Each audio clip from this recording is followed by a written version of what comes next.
아멘. 하나님의 말씀은 창세기 45장 1절부터 28절까지의 말씀입니다. 다 함께 한 목소리로 합독하시겠습니다. 요셉이 시종하는 자들 앞에서 그 정을 억제하지 못하여 소리질러 모든 사람을 자기에게서 물러가라 하고 그 형제들에게 자기를 알리니 그때 그와 함께한 다른 사람이 없었더라. 요셉이 큰 소리로 우니 애굽 사람에게 들리며 바로의 궁중에 들리더라. 요셉이 그 형들에게 이르되 나는 요셉이라. 내 아버지께서 아직 살아 계시니까. 형들이 그 앞에서 놀라서 대답하지 못하더라. 요셉이 형들에게 이르되 내게로 가까이 오소서. 그들이 가까이 가니 이르되 나는 당신들의 아우 요셉이니 당신들이 애굽의 판자라. 당신들이 나를 이곳에 팔았다고 해서 근심하지 마소서. 한탄하지 마소서. 하나님이 생명을 구원하시려고 나를 당신들보다 먼저 보내셨나이다. 이 땅에 2년 동안 흉년이 들었으나 아직 5년은 밭갈이도 못하고 추수도 못할지라. 하나님이 큰 구원으로 당신들의 생명을 보존하고 당신들의 후손을 세상에 두시려고 나를 당신들보다 먼저 보내셨나니 그런즉 나를 이리로 보낸 이는 당신들이 아니요 하나님이시라. 하나님이 나를 바로에게 아버지로 삼으시고 고 온 집의 주로 삼으시며 애굽 온 땅의 통치자로 삼으셨나이다. 당신들은 속히 아버지께로 올라가서 아뢰기를 아버지의 아들 요셉의 말에 하나님이 나를 애굽 전국의 주로 세우셨으니 지체 말고 내게로 내려오사 아버지의 아들들과 아버지의 손자들과 아버지의 양과 소와 모든 소유가 고센 땅에 머물며 나와 가깝게 하소서. 흉년이 아직 5해가 있으니 내가 거기서 아버지를 봉양하리이다. 아버지와 아버지의 가족과 아버지께 속한 모든 사람에게 부족함이 없도록 하겠나이다 하더라고 전하소서. 당신들의 눈과 내 아우 베냐민의 눈이 보는 바 당신들에게 이 말을 하는 것은 내 입이라. 당신들은 내가 애굽에서 누리는 영어와 당신들이 본 모든 것을 다 내 아버지께 아뢰고 속히 모시고 내려오소서 하며 자기 아우 베냐민의 목을 안고 오니 베냐민도 요셉의 목을 안고 오니라. 요셉이 또 형들과 입맞추며 안고 오니 형들이 그제서야 요셉과 말하니라. 요셉의 형들이 왔다는 소문이 바로의 궁에 들리매 바로와 그의 신하들이 기뻐하고 바로는 요셉에게 이르되 내 형들에게 명령하기를 너희는 이렇게 하여 너희 양식을 싣고 가서 가나안 땅에 이르거든 너희 아버지와 너희 가족을 이끌고 내게로 오라. 내가 너희에게 애굽의 좋은 땅을 주리니 너희가 나라의 기름진 것을 먹으리라. 이제 명령을 받았으니 이렇게 하라. 너희는 애굽 땅에서 수레를 가져다가 너희 자녀와 아내를 태우고 너희 아버지를 모셔오라. 또 너희의 기구를 아끼지 말라. 온 애굽 땅에 좋은 것이 너희 것임이니라. 이스라엘의 아들들이 그대로 할세. 요셉이 바로의 명령대로 그들에게 수레를 주고 길 양식을 주며 또 그들에게 다 각기 옷 1벌씩을 주되 베냐민에게는 은 300과 옷 5벌을 주고 그가 또 이와 같이 그 아버지에게 보내되 수나기 10필에 애굽의 아름다운 물품을 실리고 암나귀 10필에는 아버지에게 길에서 드릴 곡식과 떡과 양식을 실리고 이에 형들을 돌려보내며 그들에게 이르되 당신들은 길에서 다투지 말라 하였더라. 그들이 애굽에서 올라와 가나안 땅으로 들어가서 아버지 야곱에게 이르러 알리어 이르되 요셉이 지금까지 살아있어 애굽 땅 총리가 되었더이다. 야곱이 그들의 말을 믿지 못하여 어리둥절하더니 그들이 또 요셉이 자기들에게 부탁한 모든 말로 그에게 말하며 그들의 아버지 야곱은 요셉이 자기를 태우려고 보낸 수레를 보고서야 기운이 소생한지라. 이스라엘이 이르되 조카도다. 내 아들 요셉이 지금까지 살아있으니 내가 죽기 전에 가서 그를 보리라 하니라. 아멘. 다 함께 기도드리겠습니다. 하나님 감사합니다. 하루하루의 삶 가운데 하나님의 선하심을 맛보게 하여 주시옵소서. 하나님의 선하심을 내가 알고 오늘도 그걸 신뢰할 때 주님 하루의 모든 삶이 주 안에서 형통하게 될 줄 믿습니다. 새벽에 나와서 간구한 우리 모든 주의 백성들 가운데 평안을 주시고 그 평안 가운데 소망을 보게 하여 주시고 그 소망 가운데 오늘도 열정을 다해서 우리 하루에 주어진 그 인생을 하루의 삶을 잘 살도록 도와주시옵소서. 이 새벽에 우리를 성령으로 충만하게 하여 주시옵소서. 연약한 육체 가운데 주의 성령으로 다스려 주셔서 아버지 이 연약한 육체를 가지고 살아가는 모든 인생 가운데 하나님의 복이 넘치게 하여 주시옵소서. 하늘의 힘이 보이게 하여 주시옵소서. 우리 마음속에 하나님의 형상을 조각하여 주시고 우리를 통하여서 하나님이 이 땅 가운데 드러나시기를 간절히 소원하오니 주의 복음이 우리 모든 삶을 통해서 주사랑교회를 통해서 퍼져나가게 하여 주시옵소서. 주의 말씀 앞으로 나아갑니다. 주의 지혜와 계시의 정신을 허락하셔서 하나님 아버지의 마음을 아는 시간 될 수 있도록 역사하여 주시옵소서. 예수님의 이름으로 기도드립니다. 아멘. 읽은 본 말씀으로 먼저 보내셨나이다 라는 제목으로 하나님의 말씀을 나누겠습니다. 4절에 보면 요셉이 형들에게 말합니다. 내게로 가까이 오소서. 그들이 가까이 갑니다. 굉장히 드라마로 치자면 굉장히 클라이막스입니다. 이때 자신이 요셉인 것을 밝힙니다. 나는 당신들의 아우 요셉입니다. 놀라죠 형들이. 그리고 그 뒤에 하나를 더 붙이는데요. 당신들이 애굽에 판 자다. 그러니까 애굽에 판 것. 그러니까 당신들이 애굽에 팔았다.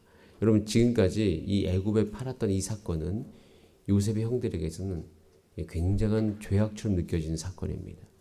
우리가 지금까지 얼핏 그러니까 살짝 등장하는 것이 형들이 이것 때문에 얼마나 힘들어하고 또 때로는 그것 때문에 죄의식을 느꼈는지를 우리는 알 수가 있습니다. 그래서 애굽의 판자다라는 이야기를 들을 때 형들에게는 내가 잘못했던 것 이렇게만 기억이 되어집니다. 그런데 이 애굽의 판 것에 대한 새로운 해석이 이제 성경 안에서 등장하기 시작합니다. 그것이 하나님의 구원의 역사였던 것이에요. 애굽에 판 것이 하나님 구원의 역사. 그런데 이 구원의 역사가요, 우리 삶 가운데 이루어질 때 굉장히 오랜 기간 동안 이루어졌음을 볼 수가 있습니다. 오랜 기간 동안. 그러니까 예수 믿고 우리가 중생, 그리고 천국 가는 것은 순간적이지만 여러분의 삶의 문제와 또 여러분 삶에서 하나님께서 온전히 구원을 맛보게 하는 그 과정은요, 단기간이 아니라 오랜 기간일 수 있습니다. 여러분 그래서 여러분 삶 가운데도 하나님을 믿고 살아가는 오늘 이 하루가 그 일을 이루어져가는 하루인 것을 기억하시길 바랍니다. 근데 그 하루하루는요, 울 수 있는 하루입니다. 2절에 보면 이렇게 되어 있죠. 큰 소리로 울었다. 그러니까 요셉이 울었어요. 그런데 이 요셉이 운 이 장면을 놓고 보면 이때만 운 것이 아니에요. 요셉이 울 일이 참 많았습니다. 억울했던 일도 많고요. 그리고 그 마음의 상처도 많았고 울음이 많았어요. 근데 요셉은 하나님 앞에서 울었어요. 이 구원의 역사가 진행되어지는 과정 가운데 요셉에게 어려운 일이 있었지만 그 요셉은 다른 곳에 가서 우는 것이 아니라 요셉이 그의 삶이 정돈이 되어지고 늘 성실되고 하나님의 구원에 하나님의 역사가 그 인생 가운데 구체적으로 보인 이유는 요셉은 다른 곳에 가서 울지 않았어요. 하나님과 그러니까 단둘이 울면서 하나님 앞에 풀었던 요셉의 삶을 우리는 볼 수가 있습니다. 여러분, 하나님의 구원은 여러분의 삶 가운데 반드시 이루어져 가고 있습니다. 꼭 기억하세요. 하나님 앞에서 우시길 바랍니다. 하나님 앞에 우는 하루하루는요, 우리를 인도하시는 하나님의 구원이 이루어지는 그 모든 역사 안에서 아주 중요한 과정이 될 것입니다. 애굽에 판 것, 그런 과정들을 겪고 요셉이 살아오니까 애굽에 팔았던 것이 완전히 새롭게 해석이 되죠. 7, 8절 말씀은 한번 같이 읽어볼까요? 7, 8절 오늘 45장 7절 8절 시작. 하나님이 그 큰 구원으로 당신들의 생명을 보존하고 당신들의 후손을 세상에 두시려고 나를 당신들보다 먼저 보내셨나니 그런즉 나를 이리로 보낸 이는 당신들이 아니요 하나님이시라. 하나님이 나를 바로에게 아버지로 삼으시고 그 온 집의 주로 삼으시며 애굽 온 땅의 통치자로 삼으셨나요. 여기서 중요한 단어는 하나님입니다. 하나님이 다 주어져. 요셉은 하나님 앞에 울면서 하나님의 주권을 그가 경험했습니다. 그래서 그는 그의 인생의 모든 결과의 주어가 하나님입니다. 여러분, 우리가 어떤 사람과의 관계가 비틀리고 왜곡될 때 문제를 풀어가는 어떤 방식이 우리는 본능적으로 시시비비를 가릴 때가 많습니다. 그런데 그래서는 풀리지 않습니다. 특별히 하나님의 나라는 그렇게 문제가 안 풀립니다. 꼭 기억하시기 바랍니다. 오늘 창세기를 묵상하고 난 다음에 여러분 삶 가운데 반드시 일어나야 될 중요한 적용점은요. 하나님의 나라는 옳고 그른 것으로 문제가 풀린 나라가 아니다라는 것을 꼭 기억하시기 바랍니다. 그래서 여러분 안에 계속 그렇게 하려고 하는 습관이 여러분 가운데 계신다면 여러분 하나님이 주신 은혜로 내려놓을 수 있는 힘이 생기기를 바랍니다. 하나님의 나라라고 이야기하는 가정, 하나님의 나라라고 생각하는 교회, 이 교회는요 그렇게 문제가 풀리지 않습니다. 하나님의 나라는 하나님이 주어가 되시는 하나님의 섭리를 인정할 때에 문제가 풀려갑니다. 하나님의 섭리가 가정 안에 있어요. 여러분 하나님의 섭리가 여러분 잘 알지 못하실 수 있지만 교회 안에 흘러가고 있음을 기억하시길 바랍니다. 하나님의 섭리가 있다. 로마서 8장 28절에 우리가 알거니와 하나님을 사랑하는 자 곧 그의 뜻대로 부르심을 입은 자들에게는 모든 것이 협력하여 선을 이루어간다. 이 사실에 대해서 제가 배우면 배울수록 저는 멈출 수 있게 됩니다. 그리고 하나님 앞으로 갈 수 있게 되고요. 그리고 정말 하나님께서 원하시는 것이 무엇인지를 분별하게 되고 그리고 내가 그것을 분별할 뿐만 아니라 그 분별되어진 그 사실에 제 마음이 동의가 됩니다.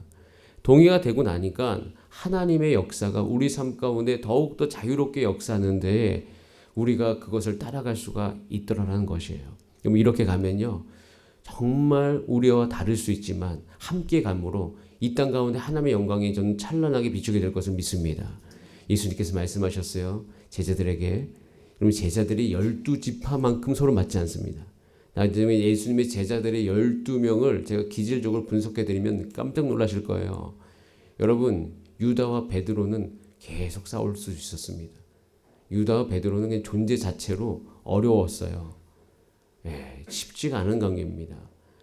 그런데 그 맞지 않는 사람들이 예수 그리스도의 제자로서 예수님 바라보며 살아갈 때 아름다운 12제자의 모습이 보여지는 것을 볼 수가 있습니다. 예수님께서 이렇게 말씀해 너희들이 서로 사랑해라. 그럼 너희가 서로 사랑하면 너희가 내 제자인 줄 알리라. 그리고 그 가운데 믿는 사람들이 더하더라. 하나님 나라의 부흥의 역사는 딱 거기에 있습니다. 하나님의 섭리를 인정하면서 우리가 함께 가는 것. 제가 정말 맞지 않은, 그러니까 우리가 얘기하는 기질적으로 맞지 않는 목사님 한 분이 계셨습니다.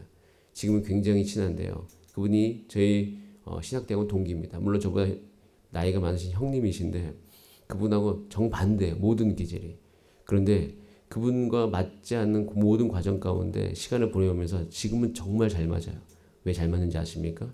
우리가 하나님 나라 안에 있을 뿐만 아니라 하나님을 정말 사랑하고 하나님이 하고 싶은 것이 우리가 하고 싶은 것이 되었습니다. 그러니까 둘이 같이 있는데 기질이 정말 맞지 않는데 둘이 하고 싶은 게 하나님의 것이 되는 순간 거기에서부터 폭발력이 생깁니다. 거기에서부터 시너지가 생깁니다. 여러분 그래서 우리 교회에도 주 안에서 하고 싶은 것이 여러분 안에 갖게 되기를 간절히 원합니다. 하나님 나라를 소망하는 거예요. 하나님의 나라가 이 땅 가운데 임하는 걸 소망하는 거예요. 그 소망되어진 것이 같이 정말 너무 하고 싶을 때 우린 서로 다르지만 같이 갈 수 있어요. 근데 같이 가게 되어질 때 서로 가운데 보완적인 것이 임해서 하나님의 나라가 그곳에서 든든하게 세워져 가는 것을 우리는 경험할 수 있을 것입니다. 기대하시고 기도하시길 바랍니다. 그래서 우리는 그런 어떤 모든 과정을 통해서 애굽의 판자라고 이야기하는 그 해석. 근데 이 해석이 어떻게 바뀌죠? 애굽에 먼저 보내신 하나님의 역사. 이게 너무 다른 거 아닙니까? 어떻게 인간의 시야와 인간의 생각 속에서 나올 수 있는 관점일까요? 그럴 수가 없죠. 애굽에 팔았으면 네가 나를 애굽에 팔았어? 복수를 해야 되겠죠. 근데 그것 가운데 하나님의 섭리를 인정하니까 하나님께서 먼저 나를 보내신 거죠. 당신들이 나를 애굽에 팔았지만 그것은 당신들이 나를 판 그런 어떤 것이 아니라 하나님이 나를 먼저 애굽에 보내신 역사였습니다. 여러분 오늘도 이 하나님의 선하심을 믿으시길 바랍니다. 우리가 이 시대에 앞으로 오는 세대에 경험해야 될 가장 중요한 영적인 자산은 하나님의 선하심이에요. 하나님의 선하심을 경험하는 인생. 그 그 인생들은 구원을 이 땅 가운데 드러내는 하나님의 백성 될 것입니다. 그래서 억울한 세상, 악한 세상, 상처 많은 세상 속에서도 오늘도 하나님의 선하심을 경험하시길 바랍니다. 하나님의 선하심을 경험할 때 우리는 원수라 할지어도 또 인간의 미움을 야곱 가족의 구원의 역사로 승화시키시는 그 하나님, 이 하나님을 우리가 만나게 되면 저는 그때마다 제가 사역하면서 만나는 모든 인간의 연약함의 그 한 순간순간 요소를 하나님께 맡기게 됩니다. 그러면 우리는 45장 15절까지 갈 수가 있어요. 이 45장 14절은 원래 서로 사랑하니까 넘어가고 45장 15절 우리 같이 한번 읽어볼까요? 시작. 요셉이 또 형들과 입맞추며 안고 오니 형들이 그제서야 요셉과 말하니라. 요셉과 형들이 입맞추고 안고 웁니다. 예, 이게 상상이 안 되는 모습 아닙니까? 그때는 서로 미워하고 비교감 가운데 살아가고 서로의 잘못을 고발하는 자였다가 하나님의 섭리 안에서 형들과 입맞추고 안고 웁니다. 그러면서 저는 저에게 있어서는 개인적으로 좀 재미있는 표현인데 24절에 이렇게 되어 있습니다. 이에 요셉이 형들을 돌려보내면서 그들에게 이르되 당신들 길에서 다투지 말라. 재밌지 않습니까? 여러분, 저는 여기서 하나님 나라의 비밀을 발견합니다. 제가 여러분에게 말씀드렸죠. 요셉 이야기는 야곱 가족의 구원의 이야기라고. 그리고 이 야곱 가족은 이스라엘의 원형이 됩니다. 그리고 야곱 가족의 이야기 속에 요셉 이야기가 있는 것은 연약함으로 온통 연약한 가운데 있는 이 야곱 가족을 요셉이라는, 그러니까 요셉을 바라볼 때마다 예수님이 보여요. 요셉이 예수님이다라는 얘기 아니라 예수님의 어떤 그림자와 같이 우리의 야곱과 또 같은 인생사 안에 요셉과 같은 인물을 통하여서 그들을 온전케 하시고 이 흉년의 시기에도 그 가족을 구원하시고 그리고 그 가족이 애굽으로 옮겨서 애굽에서 이제 진짜 나라가 되어가지 않습니까? 그 과정을 하나님께서 우리 가운데 보여주시는데 그 과정 안에는 이 12형제의 하나됨이 있습니다. 여러분, 이런 영적인 시야가 여러분 가운데 있기를 간절히 바랍니다. 여러분 가정 안에도 있기를 바라고 우리 교회 안에도 그런 일들을 하나님께서 행해 주실 것입니다.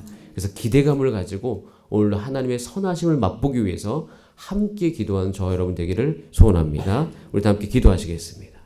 이처럼 기도할 때 하나님 감사합니다.